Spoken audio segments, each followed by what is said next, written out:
thank you. I would like to welcome you all to the Voice of Reason. I am your presenter, the one and only Angelique. As you all know, our show is about inspiring and motivating not only the youth, but also the older generation. Today on the platform, the Voice of Reason has the opportunity, I would say the grace of God, to receive one of the members of the Voice of Splendor. He goes by the name of Mr. Claver. I would say in English, Mr. Claver. Clever? Right. Welcome, how are you? Thank you very much, I'm alright. Thank you very much for coming in. And we've been seeing your work, we've been seeing you doing your music and everything. But as you can see on the platform, there's many watching you right now, they don't know who you are. Could you give us a little bit of introduction? Yeah, basically, my name is Claver, but obviously most of the people know me as Mario. I go to the Tabernacle of David, so I worship there. I'm a youth leader, I'm a gospel artist, and I'm also a choir leader. Wow, so you're a lot. I can see you do a lot. Yeah, I do a lot of things, yeah. Tell us a little bit of your background so that we may understand where you really come from. Well, I was born in Congo. I was born and raised in Congo. I came in this country when I was about 11 years old. That's very young. Yeah, very young. So I came here with my mom and dad and my older siblings. So, growing up, tell us a little bit. What were you like? What were you interested in? Well, growing up as a young kid, I remember in Africa, I used to love music a lot. I used to love music. I always, because obviously my dad was part of the music as well. So so he used to play music all the time. So growing up, obviously I got introduced to music. So it was one of the things that I always loved the most, really. We can hear the American accent in it, but yet he grew up here in London. So too much movie. What's too much movie? American movie. Watch English movie now. I'll try to. That's good. So you're a worship leader. Yeah, I'm a worship leader. Yeah. You're a singer. Yeah. And you're also a writer. A writer, yeah. Which one did you start first? A singer, basically. Yeah. Ooh. So are there any member like in your family that have a background in music? Nobody that I can remember. The only person I can remember is my dad, because he used to love music a lot. He used to play music like from morning to night. So you just started to get in the just beat started of to it. get into it, yeah. So what was your favorite song during the time? Man, I'll say Luambo, because my dad used to love Luambo a lot. That every parent loved that artist till this day. So that got you inspired into music. Music, basically. Yeah. So, okay, into music. And did you go into choir? Did you pursue it further, or was it just? Basically, it was just a passion. Obviously back then I wasn't a Christian, so it was just a passion. I wanted to get into secular music. Okay. Before I was a Christian, then my dad didn't want me to, obviously because of, like Illuminati's, all these things. So he didn't want me to get into these things. So obviously then when I came in this country, then when I became a Christian, so that's when I pursued it. But did you think if you pursued it back home, you would have probably get further? Yeah, basically, I think so. Yeah, obviously because there is a lot of different talented people down there as well. So and the platform they're easy to get down there as well. So did you have no coach at all? Nobody to coach you, lead you? Nah, nobody to coach me really, apart from myself. That's good. Before we go any further, I would like the people, Mr. Ime behind the camera for me, to play a video of Mr. Mario. But before that, let's just go back a little bit back. So you said music, you do music? Yeah. So which song did you first develop? I did a lot of different songs, but my first song was a song about Africa. I wrote it with one of my friends, but we didn't release it. Can you sing it for us? I never can remember the lyrics. Give us a little bit. I can do just a little snippet, just a little rap. It goes like this: lay back and think about previous life. Every African lived their struggle lives. Reminiscing is a day that every I can't remember the lyrics properly. I can't remember the lyrics. So what age were you when you first created that? Probably around 18. Around 18? Yeah, if I can remember, yeah. So a big man now. So you can see the suit don't fool you. He's a big man I'm trying, man. I'm trying. So, tell us a little bit, because you've written a book called The Purpose of a Christian Life. So, tell us a little bit, just a little bit, before we go forward and watch a little clip of your single. Tell us a little bit, introduction, just about the book of The Purpose of a Christian. Well, a book called The Purpose of Existence. Oh, The Purpose of Existence. That's right. Oh, apology for that. That's right.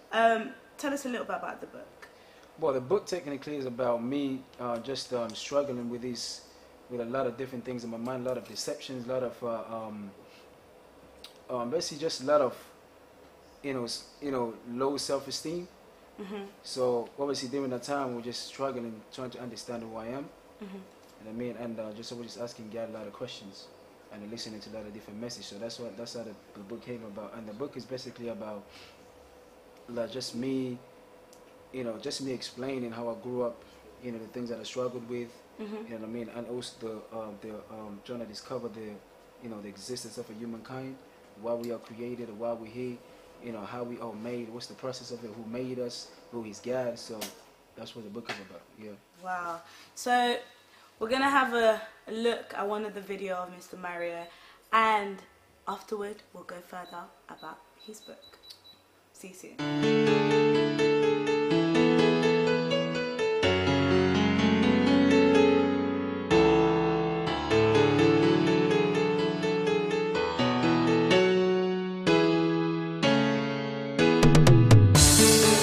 I was lost, you came and rescued me. You reached out on me, you had compassion on me. Lord, you drew me close to you. Lord, my love grows for you. You know everything that I've done.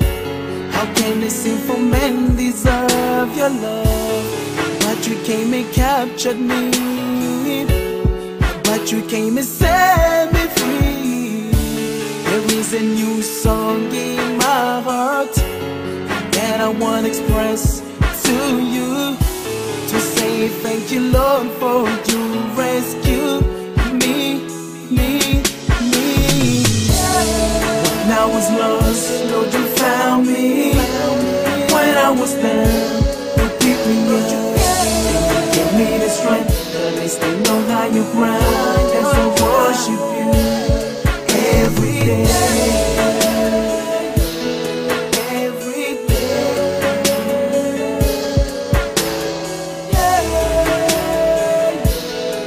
every day.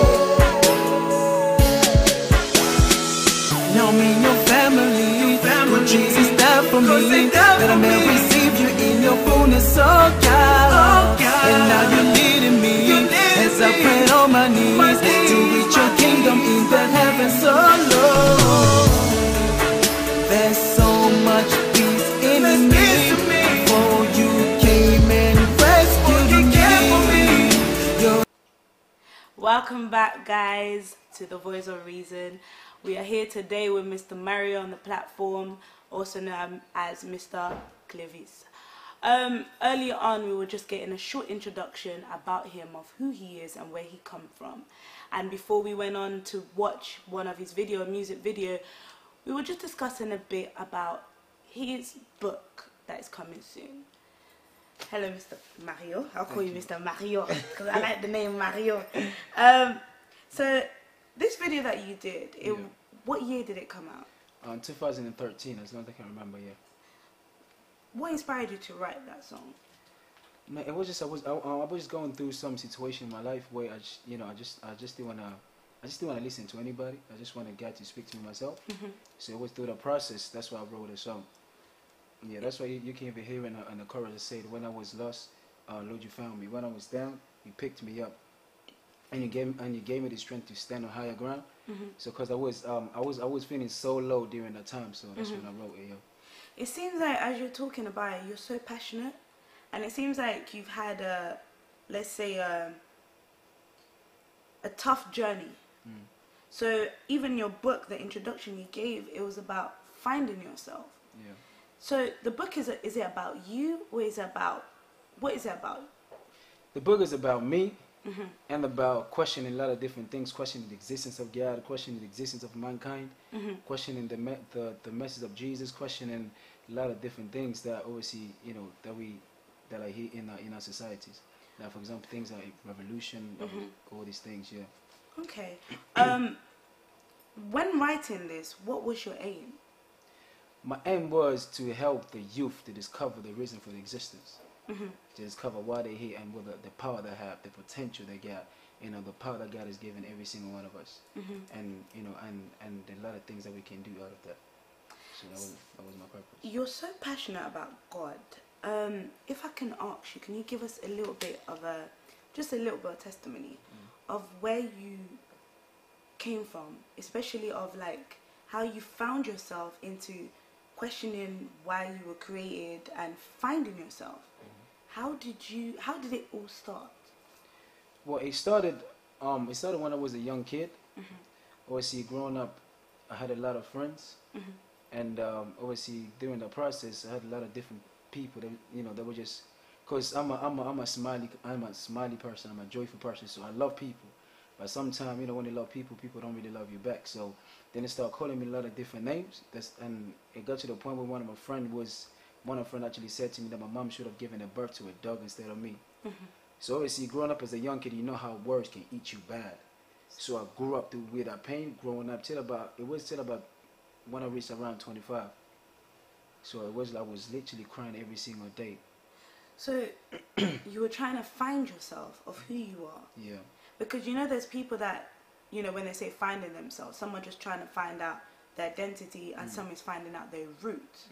So which one were you finding? I was trying to find my identity. Like who I am. Am I a dog, or am I a human being? But what were you doing that for you to question yourself? Am I a dog or am I a human being? Because, you know, the viewers are watching right now, they can be like, you're a human being. How could you, you know, think about questioning yourself, am I a dog? Were you in a messy lifestyle? What was it? No, I wasn't in a messy lifestyle really. It was just like, cause I was crying every single day. Like, when I mean every single moment I was crying. I'll go back to school, come back, I will cry by myself, like, cause these words was keep on playing back in my mind. You know what I mean? It was like, obviously during that time things wasn't going well as well. So you're just thinking, okay, maybe what they're saying is who I am. But when you say things wasn't going well, what exactly wasn't going well? Because like, we all have, you know, sometimes, you know, your family area, things are not going well. What exactly was it that wasn't going well? Family area. Yeah, family area. You know, my mom and dad had a lot of things going on.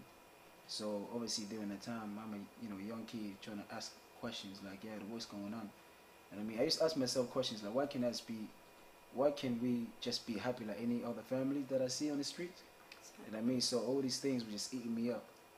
You know what I mean? Then I used to say to myself, if I had the power to change it, I can do that. I can change it, but at the same time, we still struggling to discover who I am. That's certainly, I think this is really good because, you know, there's many of us, especially young people, especially our generation, there's many that are trying to find themselves, and they try certain things to try and find themselves. Some put on masks, some, you know, give themselves into a certain circular group, some, you know, there's many things. But how did you know? Because for you to write this book, it means that you've discovered yourself. Definitely, yeah. So what was the process? Whew, man, it took me, the process wasn't easy. It was a really tough one because it demanded me a lot of sacrifice. Like I had to read a lot of different things. I had to read a lot of different books, listen to different preachers. I had to, you know, like literally abandon myself in the presence of God. I mean, to ask God, what is my purpose? Like, why did you create me? Stating this word, abandoning myself in the presence of God. Our viewers, some of them are not Christian. So, what does it mean to abandon yourself in the presence of God? Because as easy as it sounds, it's not that easy. I'm a Christian myself. So can you explain to us, what does it mean to abandon yourself in the presence of God? To abandon yourself simply means that you have to give all, like 100% in. 100%. I'm not talking about not 99%. I'm talking about 100% that, you know, obviously according to the Bible says that, you know, if you seek me, you know, diligently with all your heart, I will reveal yourself. I will definitely reveal myself to you. So obviously that's just not talking about, you know, you seek the Lord today, you know, tomorrow, you know, you go about doing your own business. I'm talking about completely surrendering. Completely surrender to God. Say, God, you know, I'm not living until you show me who I am. So that was you know, that was the process where I was. You know what I mean? Because I used to go to bed 4 o'clock in the morning, 8 o'clock in the morning. I wake up early, 4, I pray till 8. You know what I mean? Because I was so eager to know why am I created. Like, am I who they say I am, or am I your son? So that was the process. Who was there to, like, you know, lead you? If I can say, guide you. Before even that, let's go back. What inspired you to go to God? Because our generation, there's many, they know God, but they don't go to God, and they don't try to find themselves through God. So what attracted you to God? Well, only 2 things attracted me to God: to discover who I am and what's my purpose. That's the only 2 things that attracted me to Jesus. Because I tried, obviously before I became a Christian, I was in a religion called Kimbangista. Yes. So I was in a religion. My whole family is not in that religion. So obviously growing up in a religion, I didn't know. Obviously you're going to something that because your family are going to. So that's where I was. And what attracted me to discover my purpose and who I am. And at what age did you? I became a Christian at the age of 17. Yeah, 17 getting into 18, yeah. That's very young. Very young. At that age, we all know, we're all wild at that time. Some. Very young. Very we're young. all wild at that time. Yeah. And when then you found God, was it easy letting go of everything? I don't know about anybody else, but with me, it wasn't easy at first. Obviously, because I got baptized twice. Obviously, the first time I got baptized, kind of felt like I was. And then I mean, I just got. But crazy. did you understand what you were doing? Nah, I didn't understand. Obviously, the only reason why I done it because my family was doing it. Because basically the whole brother and sister was getting baptized. I thought, okay, let's just jump into it. But then when I done it, it felt like I got worse. I didn't feel any change until one time I got at home, and I said to God, if you don't reveal yourself to me, it's better for you to kill me. That's the hotline. That's the hotline. We all go through that. That's the hotline. And that is a strong word to say. Strong and word. So through that process, you've decided to put into writing. That's touchy. And that's really brilliant because as many of young people I've seen, there's not as much that have taken their experience to write it into a book. Now, tell us a line or a little bit, like an overview of a chapter in your book. One of my favorite writings about when I was writing about me. Obviously, I had to be vulnerable. Like when I mean vulnerable, I had to literally pour out a lot of things that was in my heart, a lot of pain that I was carrying and brokenness and agony. I had to put everything on paper. But obviously, once I started editing it, then my fiance was just like, you know, some of these things you need to pull it out because you don't want everybody to know, you know, literally everything. So I took some of the things about, obviously the most important one, I left it out. So you wrote, you know, finding yourself basically. But are you just writing about is it just specifically on yourself? Or is it, because you said it's for other people to also discover their purpose. Yeah. But okay, let me rephrase this question. What type of Christian will be able to identify themselves from your book? Because in a Christian, there's many different type of Christian. That's right. There are those that one leg in, one leg leg out. out. There are those that, you know, as the Bible says, is to the tabernacle there were stages. There was 3 stages. There are those that are just at the door, and then there's those that are the second stages, but they just stood there. And there's those that are trying to force themselves right in there. So which one, how would they be able? It only starts from anger. Okay. That's what I would say. Obviously, my main is this book is not just mainly for just Christians, but my main tag is for the world. Okay, but what type of Christian will be able to identify themselves through it? But those are still struggling with the same questions. Obviously, the same question of their identity. You know, these type of questions that I'm really targeting. You know, those are still asking questions like, okay, God, you know, if you're all powerful, you're almighty, how come we still suffering? You know what I mean? How come, you know, there is still bad people in the world, a lot of different things, you know, these are the people that I'm actually targeting to, because that's the same process that I went through. And because obviously evangelizing in the street, you get a lot of different questions that people was asking you. Then it was just like, I remember one time I was evangelizing in the street when one of the guys asked me, I was like, okay, can you explain to me the existence of God? If God exists, how come there is bad? How people suffering? How the young people are dying? I couldn't answer him. So that was obviously that, you know, that's where I thought to myself, okay, let me pull back a bit. Let me seek first. God, I need all these questions to be answered. But do you think you've covered in your book, you've covered all the questions that a person who's trying to find identity would ask?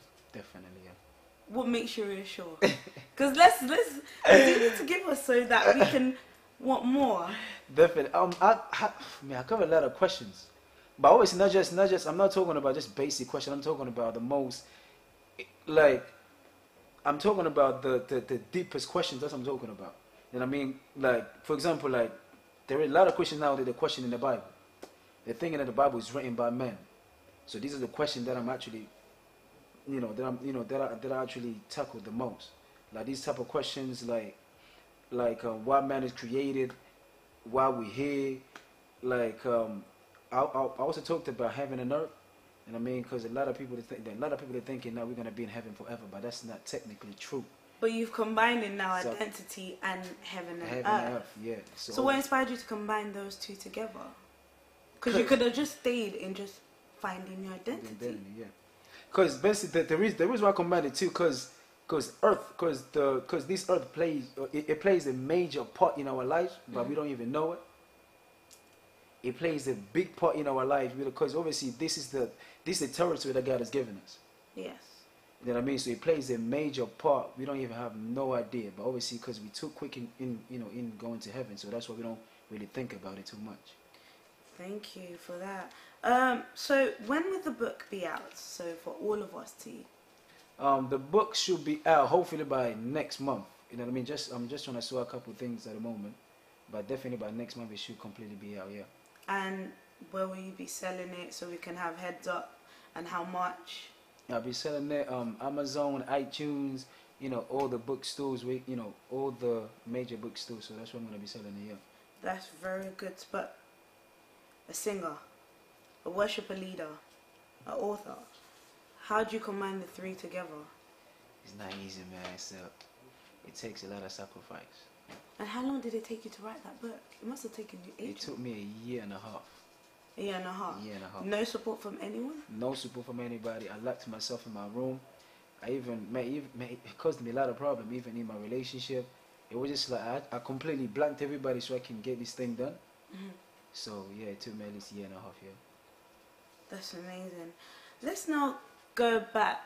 How much is the book? The book's gonna be about £10, but I'm still thinking about it. I'm still thinking about the price at the moment because there's a lot of information that I've covered there. So it took me a lot of time. Tell us. You keep saying this. There's a lot of information. Tell us. Let's start noting now. I'm gonna start noting. Now. So you covered identity. I covered identity.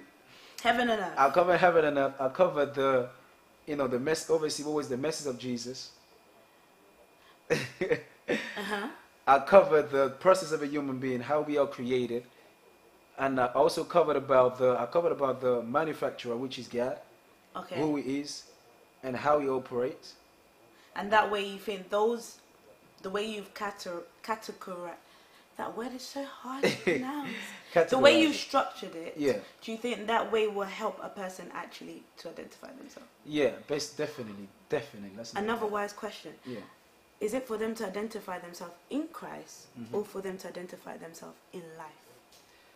It's both sides, in Christ and in life. That's a bit tricky. That's a bit tricky because a Christian, a pastor could say, but there's no life without Christ, and we've always heard it. But then, how did you manage to do?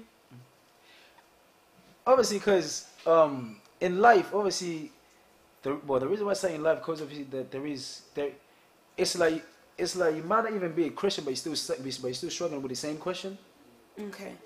You know what I mean? So obviously that's why I said, because a lot of people, like let's say for example like the youth that those that are not, let's say non-believers.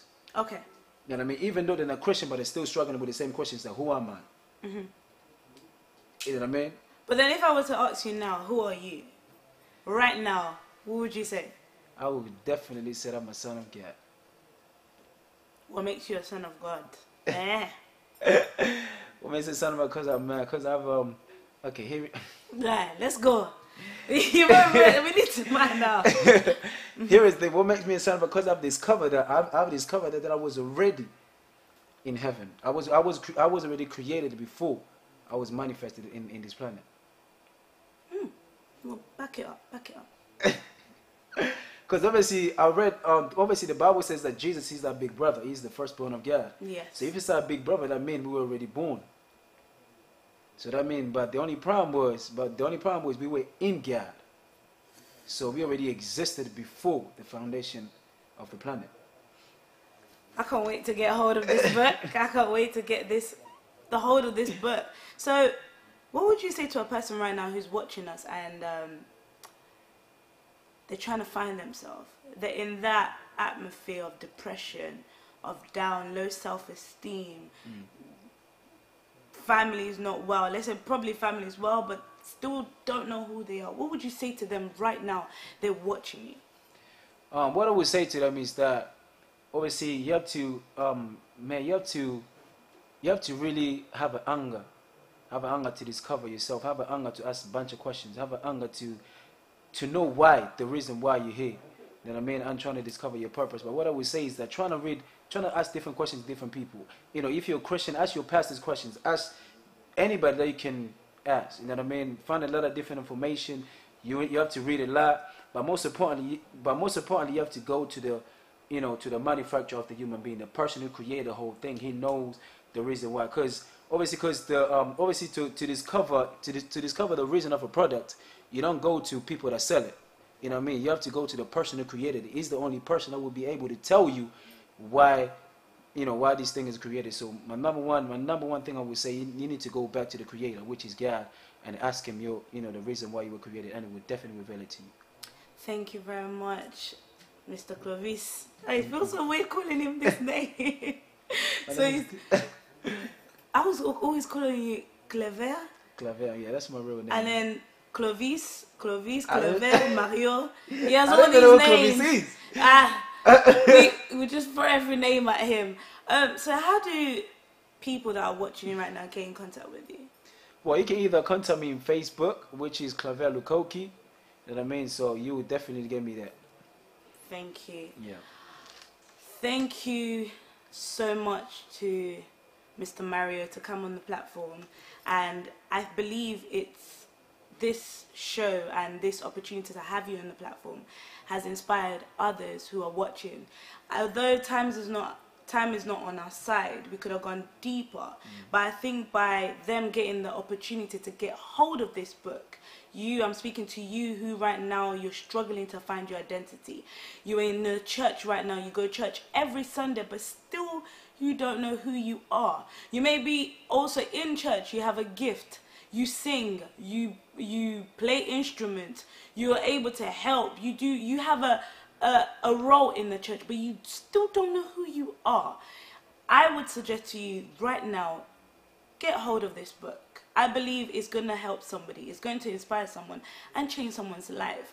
And if you have furthermore question, my Facebook is always there, Rebecca Angelique. My Instagram, 24Angel. And my Snapchat, Angelique24M. I'm always there to support you. The team, as the Boss Brothers here, to help the younger generation. Not only the younger generation, but also the adult. We believe problem doesn't pick an age. It can pick you, an adult, a young person. It doesn't matter. But there are people to help you. The Voice of Reason is here on the platform is ready for you, who is ready to inspire the young people. Until we see you next time, bye-bye.